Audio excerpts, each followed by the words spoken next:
Food is fuel for your body, your mind, and definitely your sport. But let's face it, nutrition is confusing, and the expectations on girls and women to be thin and have a six-pack are exhausting. If you've ever been frustrated with your body, confused about nutrition, obsessed with eating healthy, or guilty when you don't, underate, overate, or overtrained, and overwhelmed with all the pressure, then this podcast is for you. Nutrition can be easy, you can take control of it, but it might start with letting go of control by asking for help and making a change. I'm Lindsay Elizabeth Cortez, sports dietitian and owner of Rise Up Nutrition, where I empower female athletes to overcome nutrition concerns and perform at their highest level, to stop being confused by all the mixed or harmful messages, and finally have confidence in your body as a fierce, fit, and fueled female athlete. Today's episode is thanks to our Patreon members and our affiliates and partners. Head to patreon.com/femaleathletenutrition to join our membership or donate to the podcast, and stay tuned to hear about some amazing deals and discounts from our partners, including Prevenix, Inside Tracker, Orgain, Practice Better, and Jen and Carrie. But for now, we're getting right to the show. Enjoy. Hi, it's Ruby Wiles, producer of the Female Athlete Nutrition Podcast and assistant to Lindsay Cortez here. I'm just popping in to tell you a little more about this episode. As we approach another major podcast milestone, 200,000 downloads, woohoo! We know we have a lot of new listeners out there who may not have heard every episode. So even if you are an original listener and have heard every episode, I can almost guarantee that this episode will uncover new pearls of wisdom that you might have forgotten about. That's why today we are releasing a conversation with Olympic and world champion pole vaulter Katie Moo. To clear up any confusion, since recording this episode a few years ago, Katie has gotten married and changed her name from Nageotte to Moon. Enjoy the episode. Welcome to the Female Athlete Nutrition Podcast. I have a guest with me today, Katie Nageotte. She's the Tokyo Olympic 2020 champion in the women's pole vault. So excited to talk to her, not only about her recent gold medal, but so many other things about sport, nutrition, body image. So a little bit about Katie. She grew up in Olmsted Falls, Ohio, a suburb of Cleveland. She was a Division I state champion in 2009 and a Division II national champion in 2013 at Ashland University, two-time U.S. champion, and she has the fourth highest jump in the history of the sport of pole vault ever in the history. I just think that's we have to hit home on that one. 4.95 meters, which is about 16 feet, 2 inches, just flying, soaring in the air. Katie, thank you so much for joining the podcast. Thank you. Thank you for having me. Yeah, you're welcome. So, we're just thrilled to have a gold medalist on this show. Not to negate all of your amazing performances prior to these past Olympics. You've been definitely the top in your sport for a couple of years now, but we can just reflect back on Tokyo. What was that experience like for you? That was your first ever Olympics, never mind a gold medal, right? Yeah. So I don't have much to compare it to, but I will say, everybody has been asking what was it like with COVID and how different was it? I mean, I don't have anything to compare it to, but it still felt really special. It still felt like you were around the best of the best athletes. And I mean, we were wearing masks everywhere, of course, but it still felt like a really cool environment and there was a really good energy. So, yeah. It still felt like the Olympics for, the hype that we think about having the best athletes on the same stage together and everything. Yes, there was definitely still the nerves and the excitement and all of that. So, yeah. Yeah. I actually recently listened to Lindsay Hines' I'll Have Another podcast that you were on. I think it was released early September. And I listened to that. I'm a huge fan of her podcast, and she's had me on as a guest too. And I don't feel like we need to do a repeat of that because it was a really good episode. So I want to give her a shout out. But I love how in detail you went on with the other Lindsay, you went into detail about just the every jump by jump and the technique that you've kind of worked on with your pole vaulting skill. So I highly recommend listening to that. But, as I was listening to it, Katie, I picked up on this little thing that you said. You didn't talk about it. So I'm going to ask you, you mentioned you had food poisoning right before. Is that true? Yes, I don't know what it was from. I went to a competition in Monaco. This was, a couple weeks before I was leaving for Tokyo, and I did well at I won the meet, but I was definitely flat, and I just thought it was jet lag.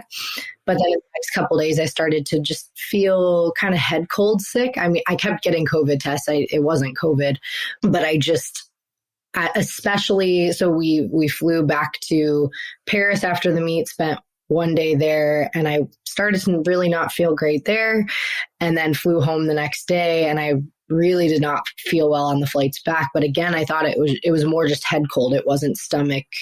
It was just feverish, that type of feeling. And when I got home, I went to bed and then woke up and just, it was clearly something I ate that my body was just trying to get out however it could. And that lasted about 3 days and ended up putting me in the emergency room because I just wasn't able to keep anything in me. Oh my goodness. They put me on antibiotics, among other things, and I had a bad reaction to the antibiotics where I just got hives all over my body. So it was a rough week, and I just felt like in the grand scheme of my year, it was like, of course, what else could go wrong? At this point, we've had COVID, we've had polls break, we've had, what else can happen? So it was frustrating, but, it obviously all worked out as it needed to, but it did add a level of stress because I was now lighter body weight wise than I would want to be. I mean, you want to be lean in the pole vault, of course, but you also want to have a certain amount of mass on you coming down the runway. So, yeah, and moving and pushing that pole and having it bend, how you want it to and everything, even a pound could make a difference in, yeah. And I'm just thinking energy levels. I mean, so this was just a couple weeks before the Olympics. Did you let that, I imagine you didn't, but did you let that get in your head at all of like, am I strong enough? Or do I have enough stamina? I mean, I was of course nervous because the Olympics is the biggest meet of my life, but I will say I didn't really let it affect me much while we were there.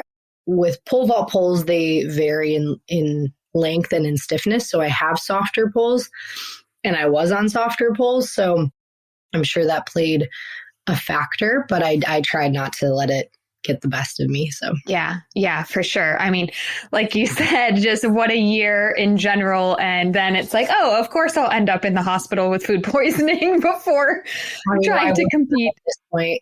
Oh my goodness. Well, you obviously rebounded, which I think, we'll get into your nutrition soon. But one thing I always say when it comes to like, your foundation of nutrition, we're all going to get sick. We're all going to get injured at some point. But pending how strong your foundation is can really dictate your resiliency and how quickly you bounce back from something. So I would, imagine, we haven't gotten into it yet, but I would imagine you had a good solid nutritional base so that when you did get sick, it didn't wipe you out completely and you're able to bounce back pretty fast. Yeah, I'd like to think so anyways. Yeah. And well, let's chat a bit more about pole vaulting. I dabbled in the pole vault a little bit myself in college. Nowhere near your heights. It's okay. But, it is just such a unique sport. And especially considering at a young age, like at the high school level, not many athletes have exposure to it. Some high schools have it. Some club track teams do, but some don't. Even my high school did it, but it was pretty sketchy. Nobody knew what they were doing. So I'm curious to know your background and how you got into it in the first place. Yeah, I saw the high schoolers doing it when I was in 7th grade. It was the first day they took the middle schoolers out to the track for track practice. And I was a gymnast when I was younger, so I loved anything with upper body strength and adrenaline and flying through the air.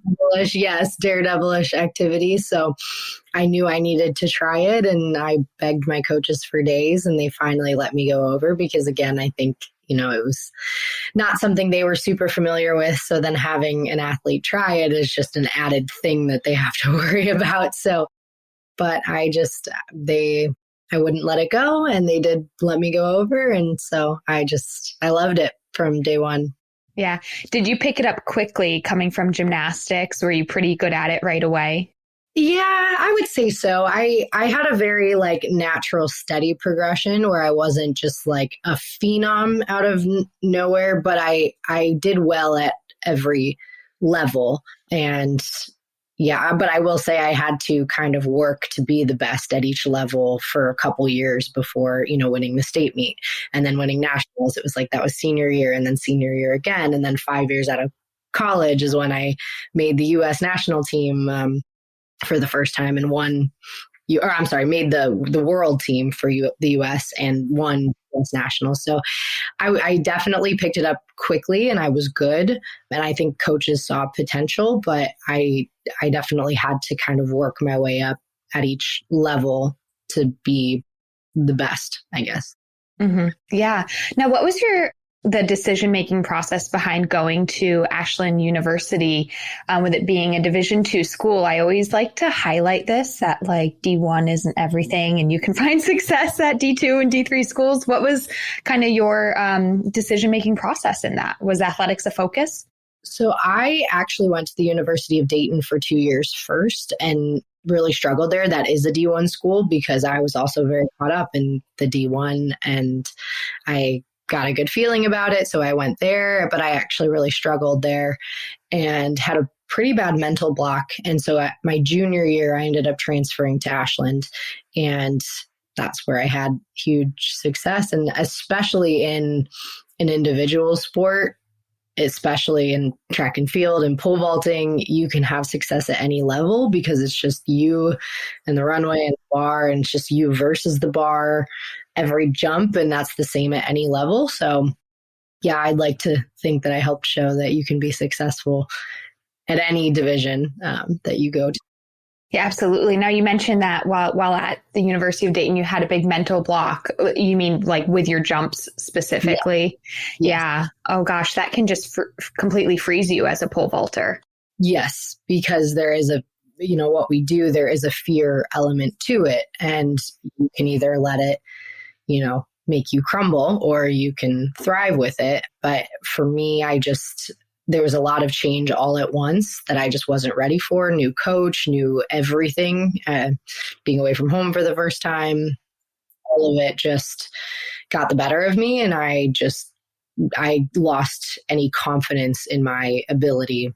And my entire career, I just didn't really know what I was doing. I just ran down and threw my hands up and hoped for the best. I just went purely off of adrenaline. And so I didn't know where to focus to get me off the ground because I was just running through all the time.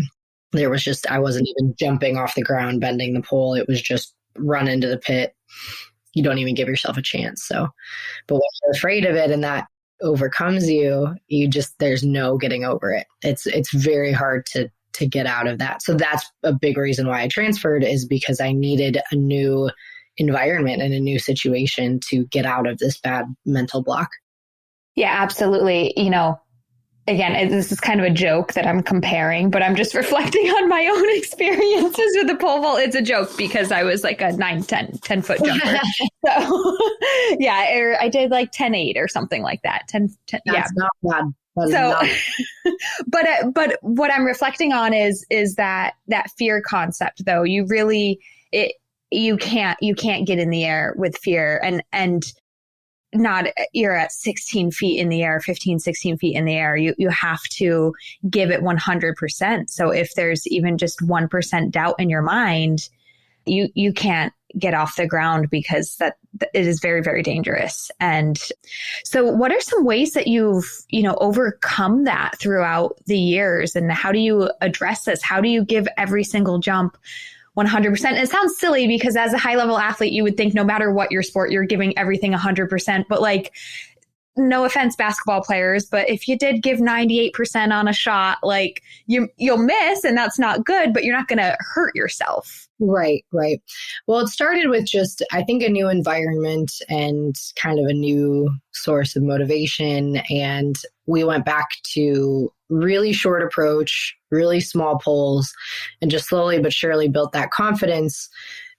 In D2, there's not as much pressure, I guess, of like, okay, now do it now. Okay, now we back up. Now we raise our grip. Now we, and I needed a very slow but steady pace to allow me to get comfortable repping things out 10 more times than maybe we would at D1, because I remember at Dayton, I'd do something, I'd finally like kind of find it, and we'd do 2 jumps and he'd be like, okay, move up a grip or move back. And it was like, and then I would go back into that like afraid state, even though it was irrational. It just, it was very real. And so at Ashland, that coach allowed me to just rep it out over and over and over again as needed to really just build confidence to where I wanted to jump high more than I was afraid of it.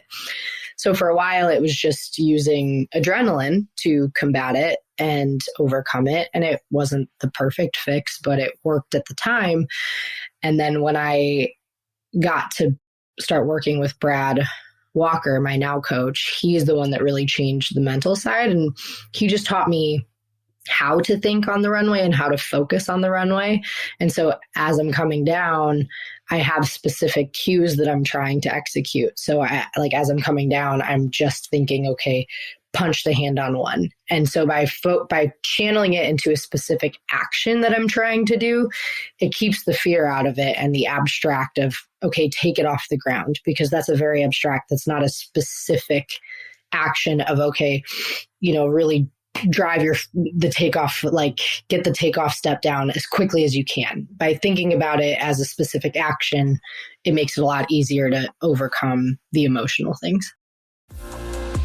Hey fans, I hope you are enjoying this conversation so far, and we'll be back to it in just a moment. But first, I want to pause and let you know that this episode is brought to you by the Female Athlete System of Transformation, aka the Fast Track, to overcome disordered eating and use food as fuel to perform at your highest level. The Female Athlete System of Transformation is my unique program and proven systems to guide female athletes to understanding and implementing the proper nutrition for their sport, life, and health. Myself and my team of registered sports dietitians work one-on-one with clients to address their unique needs and counsel them through the nutritional and behavioral changes needed. Many female athletes who resonate with disordered eating, mental guilt around food and body, relative energy deficiency in sport or female athlete triad, amenorrhea, repeat injuries due to negligent nutrition, or frankly, just a lack of knowledge and understanding on their fueling needs, have seen incredible success in the Fast Track. After years of working as a sports RD, I've compiled the most effective ways for female athletes to learn nutrition, be supported, be challenged, and ultimately find their success with fueling as fast as possible. So don't wait another day. Get to your goals faster by joining the Female Athlete System of Transformation. Look in the show notes or head to the website to book a free call and learn more. Okay, now let's get you back to the conversation. Enjoy. Yeah, and I think you can apply that concept to a lot of things in life too, is like one step at a time. What is your next action step? Instead of thinking about the whole big picture that can seem so scary and overwhelming, what is the next thing to take action on and focus on? And really breaking it down piece by piece. And you also dropped a really good little quote in there. I don't even know if you realized it, but you said when you finally want it more than you fear it, then that's when you take it to the next step, right? Yeah. That's a great thing. And allowing yourself to build up your confidence until you want it more than you fear it, which is awesome. Yeah. Well, that's great. And then, so totally fast forwarding again now, at Tokyo, your opening jumps didn't necessarily go as hoped for.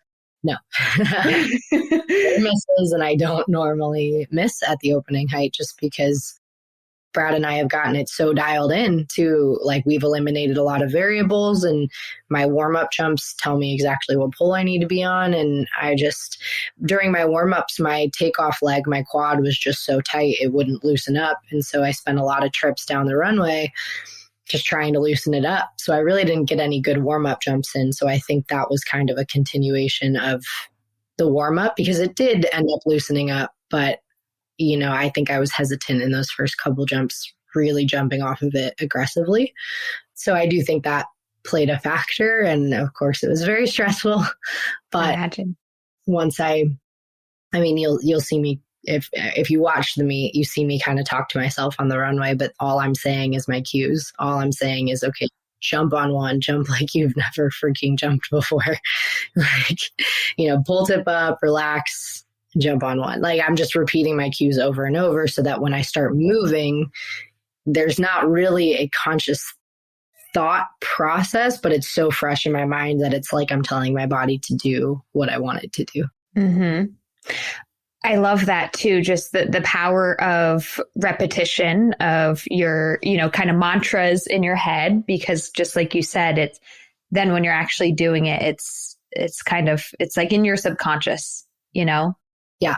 Your body just follows once you've convinced your mind of what you need to do. So you did that. It was kind of a continuation of your warm up in some sense, repeated all your cues to yourself. And on that third jump at opening height, cleared it, which of course, then you continued to progress for the rest of the meet. Yeah. It wasn't perfect right away. I definitely had to make a couple adjustments, and part of it might have also, I was coming down on the bar, which again, I don't normally do. And maybe a part of that was from the food poisoning and that I was lighter. I was on softer poles than normal, like quite a bit. But I do, there was whatever it was, there was something that was, my poles weren't rolling like normal. And so, after my miss at the next height, 470, I just said, okay, we need to move my starting point closer on the runway, which is not something we would train to do. It's not, what is textbook, so to say, but I just realized that in that moment, I almost needed to run into the pole to make it move. I mean, your hands are at a fixed point. So if you're too close, it can throw off your posture and the energy flow. Ideally, you want to be standing straight up and down with your arms straight over your head. If you're just like standing still, that would be what it looked like. And then as you jump through, it gives you space to jump through aggressively. If you're too close, you can't jump as aggressively. But I just realized I needed to run into the pole to make it move that day. So that's the adjustment that I made. And then after that, it seemed to go pretty smoothly. Yeah. So you've mentioned a few times, when we were talking about the unfortunate food poisoning, maybe making you a bit lighter, and just this, relationship between your weight and the pole you're using and how you make it move effectively.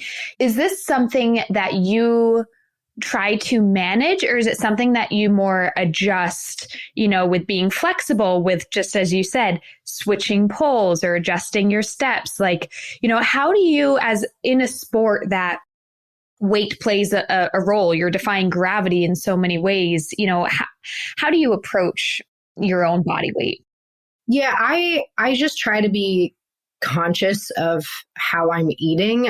My coach has more of an idea of what he would like me to be at, but it's not like you have to be at this weight. It's just, you're looking a little lean. Let's maybe give you a little bit more, like maybe up your calories, your fat intake, whatever. And it's not anything I micromanage. I used to be way too strict with my diet because I looked at all these phenomenal athletes and thought they were, probably borderline starving themselves to look that way, which is a very flawed logic. But I always said I didn't want my diet to be the reason I didn't succeed. So I just took it to the extreme.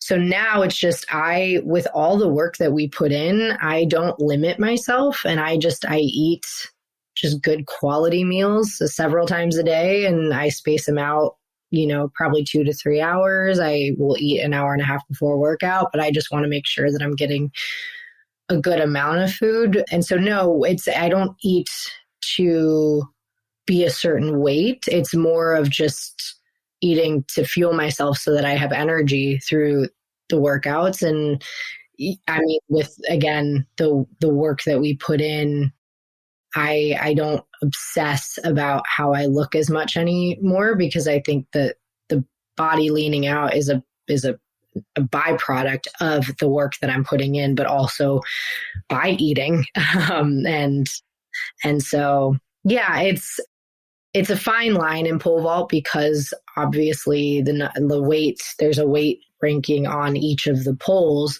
but usually those are a lot bigger than what we are. So I weigh, I don't know, anywhere like around anywhere from 135 to 140, just depending on the time of year. And my poles can get up to 170, 180. So yeah, it's definitely tricky. And I know a lot of people do deal with some of the body image issues because of that in our sport for a lot of reasons. But I feel like I've gotten to a point where I've gotten a really good relationship with food, and I don't micromanage it.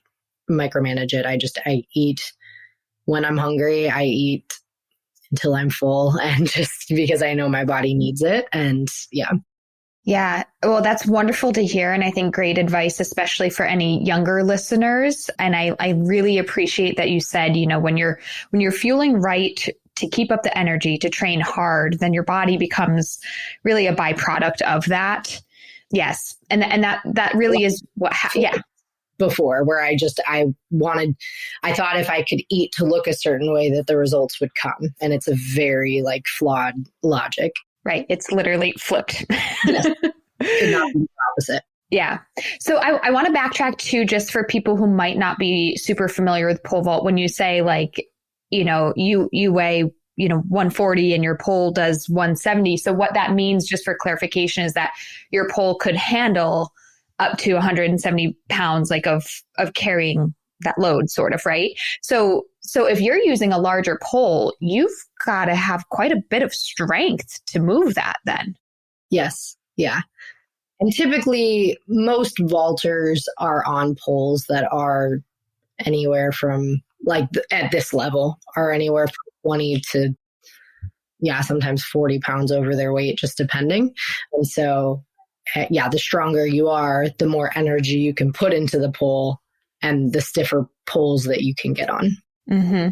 And now when you say that at that level, you're usually on larger poles, is that just because of the height of them and just I'm just trying to understand, because I'm thinking, again, this is my high schooler pole vault mind. That was if we went on a smaller pole, we could bend it more. No, yeah. I just don't want a high schooler to hear this and think they have to be on 30 pounds over their weight kind of thing. But I just, you work your way up. So the pole will tell you what you need. And so, yes, you can bend it more if it's softer, but you're going to land in the back of the pit. You're not going to be able to clear anything on it. And so that's kind of your gauge of, okay, now go up a little bit stiffer. So because your hips have to be peaking in this small window to clear a bar. It's basically at the elite level, you can put the standards anywhere, but it's a 50 centimeter window where your hips can peak. So if you're on a softer pole, that's fine, but you're probably not going to clear anything. So that's how you kind of know when to go up, is how the way that you hit the bar and just how the pole bends and everything. Yeah. Yeah. Well, I appreciate you engaging in this conversation. I honestly, most of the time on this podcast, avoid talking weight and numbers completely, because there's so many issues surrounding it. But I also really appreciate that we can talk about this in this sport, where it's you're using a pole that has a weight, classification on it. It's part of the sport. So it's something that needs to be addressed. And when I was in high school, we had to tell them what we weighed, and we couldn't use a pole that was lower than that weight ranking. Now they weigh them. And I think that is the most messed up logic and decision that you could ever do. I hope whoever needs to hear this that made that decision realizes how messed up that is, because I weighed 135, 140 in high school, but my practice pole was a 130 pole. It was just, I wasn't going to break it. I just wanted something soft to just get me in. And at the time, it can be just as dangerous, if not more dangerous, to make somebody get on a pole that's too stiff for them. And and then now you're making girls get on a scale in front of people. Like that is, you're just creating issues and body image issues. And I think it's horrible. I could go on all day about that. I think it's terrible, but I could as well, because like I mentioned, I attempted pole vault in high school and also had that experience of being weighed. And it's actually part of my story, Katie, and how nutrition and this passion came to be for me. My senior year, I had a surgery and was, out. I was on the couch for a month and my body was recovering. My body composition changed a little bit, but then I was eager because it was my senior year. I was eager to get back into competition as quickly as possible, but I had gained some weight and I felt this pressure to get on back to a lower weight because of weigh-ins, because I had 2 meets left of my season and we had weigh-ins for pole vault. So it was toxic. It was not good. I won't share the terrible habits I engaged in at that time. I'm sure I've done similar. So yeah. So I hope anybody listening, making high school rules, there's other ways that you can protect the safety of high school pole vaulters without making a female athlete get on the scale. Right. And it's not the box collar, which is this new thing. I won't even get into that, but it's this new pad that goes over the box that supposedly like protects them if they fall in, but it makes the box smaller. So and it affects so that's not helpful either. Okay, lots of changes need to be made. Lots of changes we get into now. Yeah. So, as we're talking more about your nutrition and this approach that you have now, which is wonderful, and you've kind of reflected, maybe it wasn't always this way. So at what point in your life, did nutrition come on your radar as being something important to your athletics? Yeah, I will say I really started. So when I was younger, I could just eat anything and everything and stay small. And I realized I got attention from that and just would go crazy with it. And I would say my body started to change and my metabolism started to slow down. My junior year of college, really. I would say college, but I was still being like active, obviously, with sports, but I really noticed a difference, I would say, my junior year, because I created like this major appetite where I wasn't satisfied unless I was bursting at the seams every meal, because that was what was habit for me. And so then I would say my senior year is when it really, that was the first time I went to my coach and I just realized anything that doesn't help me hurts me in the sport. And he gave me just a very generalized, like, nutrition plan. He wasn't necessarily qualified, but it was just good stuff where it's like, eat, I don't know, eggs or yogurt or fruit, always eat breakfast, and then just, get protein and carbs each meal. Like, it was very basic and it worked. It helped. And I did lean out, and it wasn't until I went on like the pro circuit that I just saw all these women in sports bras looking fabulous. And I was always self-conscious about my abs because the way my body puts on weight is my midsection is the first place that gets wide. I think I put on weight more like a guy does. I don't get anything in my hips or in my butt or my legs. It's all in my midsection. And my torso is really short. So if I'm not like at my leanest, most peak competition season, I'm self-conscious about that because sports bras and spandex shorts cut you off very short, and I'm already short there to begin with. So, and you always want what you don't have. So I saw these women with these long, lean torsos, and that's what social media is telling us is beautiful. And I didn't have that. So grass is always greener. But so I just started to go way too strict. I met with a nutritionist in Knoxville, Tennessee. Ironically enough, my sister is now a dietitian. So wonderful. A resource. But I met with a dietitian at the time. She's younger than me, so she was still in school. And he gave me a good nutrition plan. It was eat like 5 to 6 meals a day, every 2 to 3 hours. These are like good proteins. These are good carbs. These are healthy fats. These are fruits and veggies. And then just make sure you're, like it was just kind of a guide. And I just took that to the extreme because I remember I saw myself in a sports bra. I got sick in the winter of 2014. I got the flu that at that time was like killing people. Like it was a really aggressive form of the flu. And so I got really, really sick. It put me out. So I lost some muscle mass and I came back, but I was determined to compete in a sports bra. I didn't the season before because I was a little self-conscious about it, but I was determined I was going to fit in with everybody and wear like a crop top or a sports bra when I competed. And I got pictures back after one of the competitions and I was just mortified at how I looked. And didn't look bad, but I definitely looked softer because I was sick for weeks. And so that's where I went crazy with it and, was obsessed with food and how I would limit my calories. And I would eat basically like a Quest bar, protein bar, and an apple, like 4 out of 6 meals a day. Oh no. And part of it too is that I had a roommate situation that wasn't great for me and I didn't feel super welcome there. So I would avoid coming out of my room and I had protein bars in my room. So I wouldn't even want to come out to cook. So I would just eat the protein bars. And so just very undernourished. And I could feel that in my I would, get just a couple jumps and then be just totally gassed. So I would come in kind of high at a competition and then immediately pass to a personal best. And that was the reality for, year, I would say. And then I don't know what changed for me. There was not this big drastic moment that came over me. It's just I slowly but surely started to just be a little more lenient and just not care as much. I did move back home.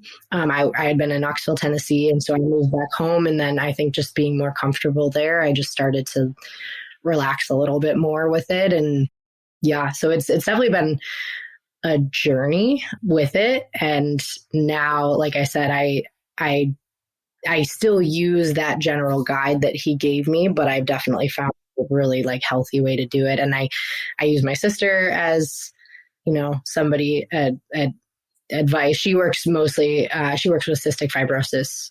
Oh, wow. So she doesn't work with athletes, but she obviously has great general knowledge. And then I worked this year with the USATF dietitian, and she just backed up what I was saying and what my meal plan. But also then we got testing done on me and realized that my iron was extremely low. So incorporated iron into my diet. And I think that's made a huge difference this year. So. Fans, I hope you are enjoying the conversation. We are going to take a quick pause so I can tell you about our partners. They are so valuable in providing you with amazing products and helping keep this podcast going. First, Prevenix.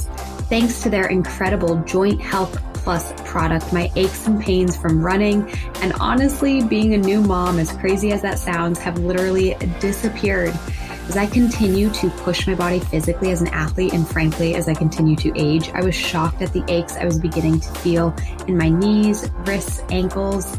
It seemed like omega-3s, curcumin, nothing was really working. But after just 1 month of Joint Health Plus from Prevenix, I felt a drastic improvement. Honestly, this is something I rarely experience with supplements, but Prevenix uses quality ingredients backed by sound science. Their products are pharmaceutical grade with extensive testing for safety, quality, and purity. They offer other supplements, including probiotics, omega, immune health, and a multivitamin, which I also use daily. And the science behind their multi has changed my opinion on multivitamins altogether. I used to never recommend them or take them myself, and now I recommend and take Prevenix Multivitamin, Mineral, and Antioxidant Plus daily. I am so impressed with Prevenix, and I can't wait for you to try. You can get 15% off your first order using the code RISEUP at checkout. The company also offers 100% money-back guarantee within 30 days because they stand by their products. and so do I. Head to Prevnex.com, Previnex.com, and use the code RISEUP, one word, at checkout for 15% off. For nutritional shakes and bars to fuel your body, head to Orgain.com and use the code RISEUP30 for 30% off your first order. Orgain's ready-to-drink nutritional shakes are my go-to to throw in my bag when I'm heading to the gym or to a trail to run, so that when I'm done, I've got a recovery option to refuel and rehydrate with right away. Orgain makes nutrition and sports nutrition that works. For repeat customers, check the show notes for more. And again, first-time customers, head to Orgain.com and use the code RISEUP30, all caps. And last, ladies, moms, every mom is an athlete. That's why Jen and Carrie have designed the best nursing and pumping sports bras. I cannot rave about these enough. I hate that most maternity bras have clips and don't support being active, but Jen and Carrie get that because they're moms and athletes themselves. They want you to be a mom and an athlete. So their stylish and athletic high-impact bras allow you to crush your workout and then feed your baby with comfort and style. They have saved me during this time of my life, keeping up with sport and momming. Please go check them out at jenandcarrie.com and use the code RISEUP10 for $10 off your order. You won't regret it. Again, jenandcarrie.com, RISEUP, all caps, RISEUP10 for $10 off. Let's get back to the episode. Yeah. It's so what you're saying is going to become one of my next Instagram quotes. Protein bars do not equal a meal. No, they do not. Protein bar is not a meal. As like a protein bar and an apple is like, that's like, meal number 4 out of 6, but not 4 of them out of 6. Yeah. But I also really respect too that environment plays a huge role in this. And I think, I've definitely seen this as a dietitian over the last basically 2 years now, with definitely the onset of COVID for sure, but just the continuation of life stressors or people moving back home or being around family more, just being maybe in an environment that isn't the best for them mentally, emotionally, and that plays a role in your nutrition as well. So, it sounds like there were kind of a couple things going on in your life at that time, the body image concern, the pressure of, oh, I'm at this elite level now, maybe I need to look a certain way, combined with an environment that made you isolated with food. Eating in isolation is never really a healthy habit. So that all those things kind of combined. Yes. That, definitely became a problem. And it's nice because now I work with a coach that's very much like the opposite. And my coach in Knoxville was great. He wasn't fueling any of this. He was trying to, he could tell I was stressed about it. And if anything, was trying to not add to the stress. He's like, you look great. What do you're fine.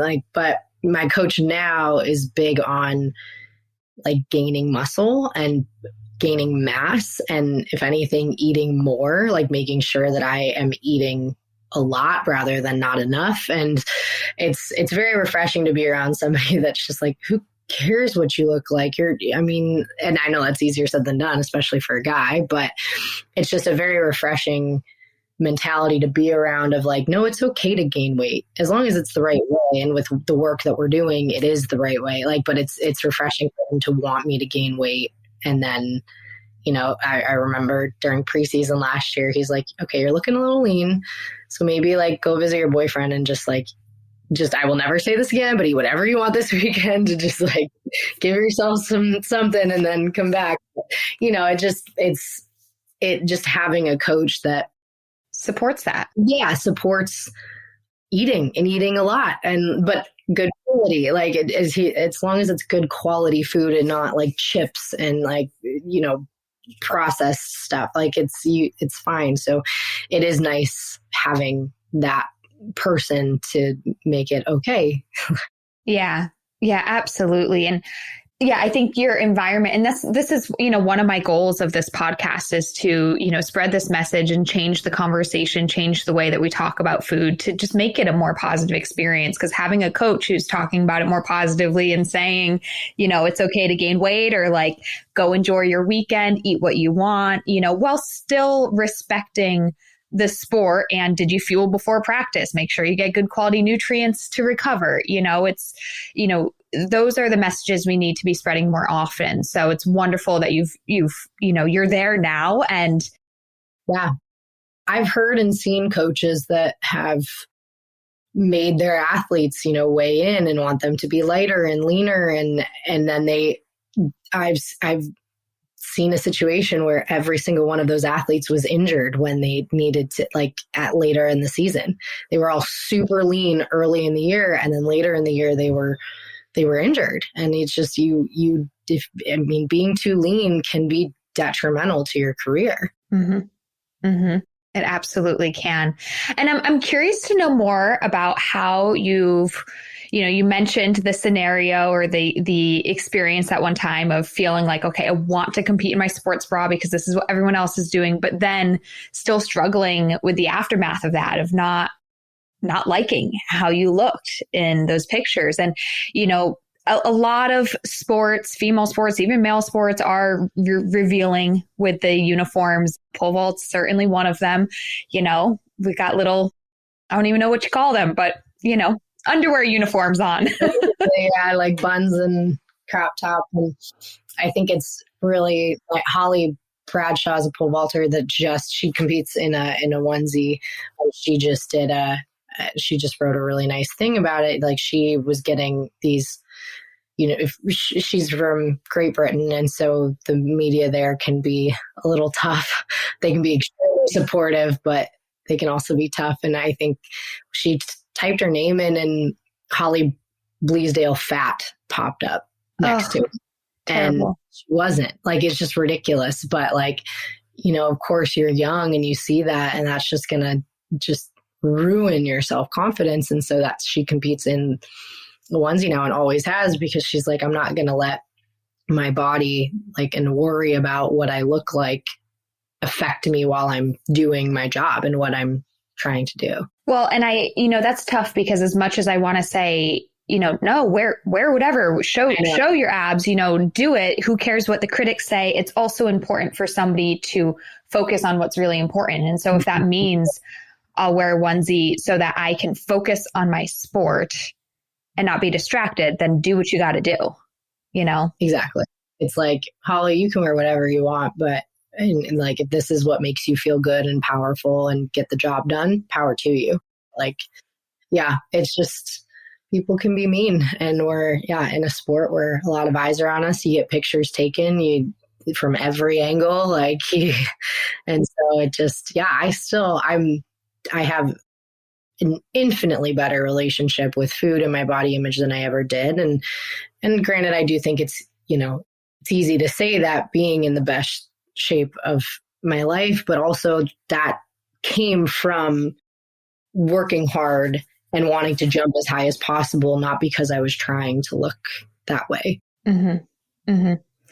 And I think, I don't know if you feel this way, but allowing your body to morph and change, like you said, maybe right now you're in the best shape of your life, but there were time periods where you weren't, and allowing your body to morph and change, and kind of having all these different, almost like a Rolodex of like, okay, I was still me at this time. I was still me at this time, and I'm still me now. So that if your body morphs and changes again and looks, like I don't, how it did however many years ago, you'll know how to overcome that and handle that, and how to love yourself better, So that, that's one way that I kind of view improving your body image during all these different phases is allowing yourself to just be in the moment with, okay, this is my body where it's at right now, and it might change again in the future. And I don't need to force it into change, but just being accepting.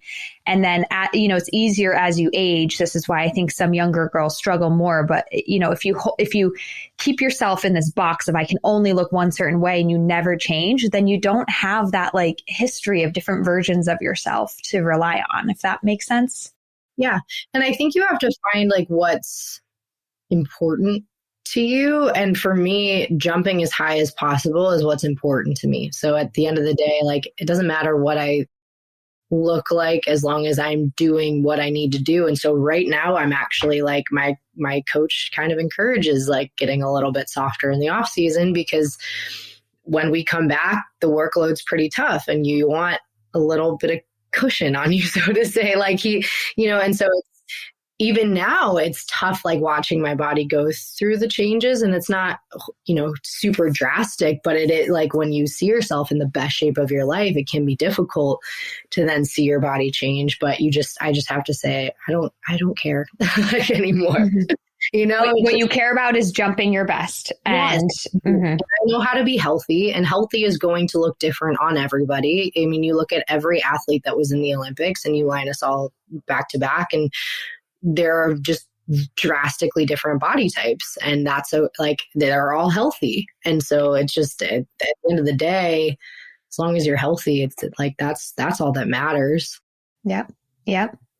And again, I think your coach, shout out to him, of helping you with that. Hey, it's the off season. This is okay. This is expected, because if you as an athlete are really taking to his advice, which you are, of course, and following through with that training plan, your goal is to jump your highest. So listening to your coach on that is super important too.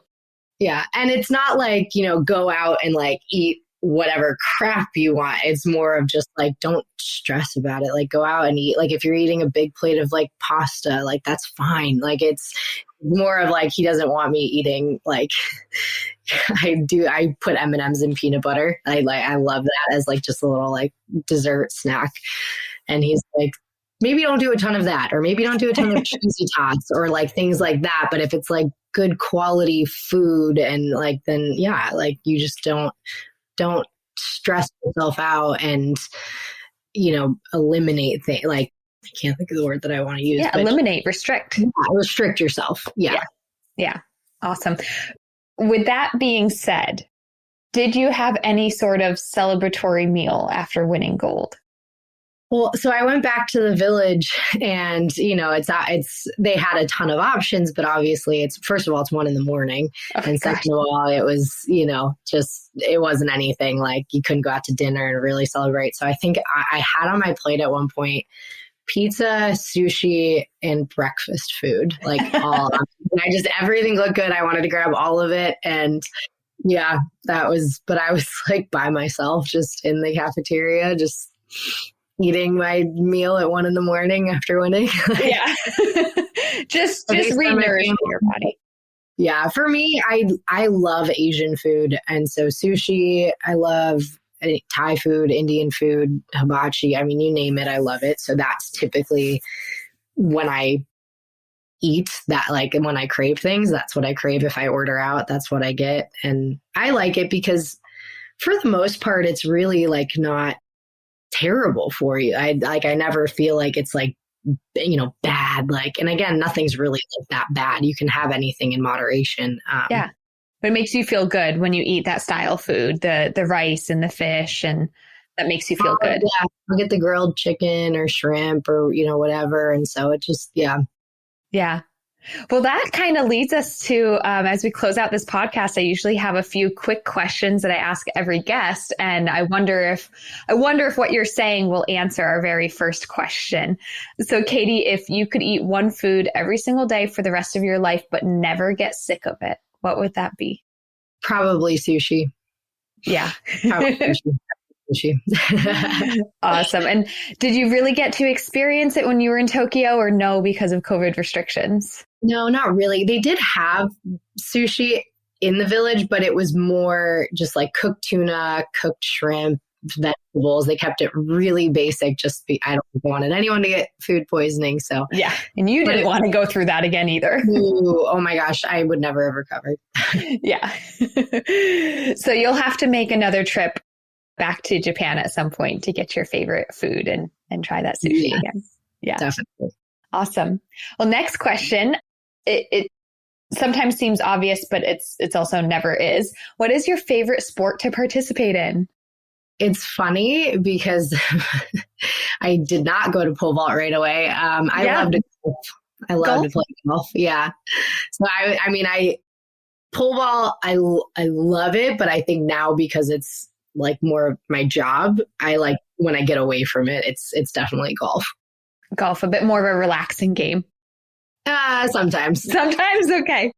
I would say until you're about 2 strokes in, and then you're like, why did I choose to do this for the next 2 hours? Too funny. How about as a spectator, Katie? What's your favorite sport to watch? Football. I love football. Yeah, I love the Browns. I love Ohio State. Big Cleveland sports fan in general. Yeah, that's where you're from, so it makes sense. Yeah. Football is my favorite. Awesome, Katie. And last question. If there is another female athlete out there that you want to give a shout out to and just lift her up for being really inspirational in any regard, whether this is somebody in your personal life or somebody more well known, who would that be and why? That's a great question. I feel like the first person that came to mind was Sydney McLaughlin, because she posted something recently just being really vulnerable, and I'm also Christian, and so just the way she's carried herself and handled herself, and just that post where she was super vulnerable about what she's been going through, and people have been just expecting a lot from her but also trying to tear her down, and she's just handled herself very, very classy. And I would say between her and Allison Felix, like it's just they're very inspiring, and I appreciate just the way that they carry themselves, and just the honesty that she put out there was really refreshing. Yeah. Well, between Sydney McLaughlin, Allison Felix, and yourself, Katie Nageotte, definitely female athletes to look up to in all regards, and all Olympians as well, and medalists. Yeah. Amazing. Well, Katie, thank you so much for coming on the podcast and sharing so much about just your journey, your story, and nutrition and body image. We really appreciate it and can't thank you enough. No, thank you for having me. This was great. Well, everybody, thanks for listening. I really hope you enjoyed that episode. And if you did, if you are a true fan of female athlete nutrition, then I would love if you could support our podcast by spreading the word. Share a review on your listening channel, give us 5 stars. It really helps get the word out and get the show more views to positively impact others. Also, you can support the podcast by joining our Patreon. Head to patreon.com/female athlete nutrition to consider a donation, or even better, join our membership where you get extra monthly content and perks.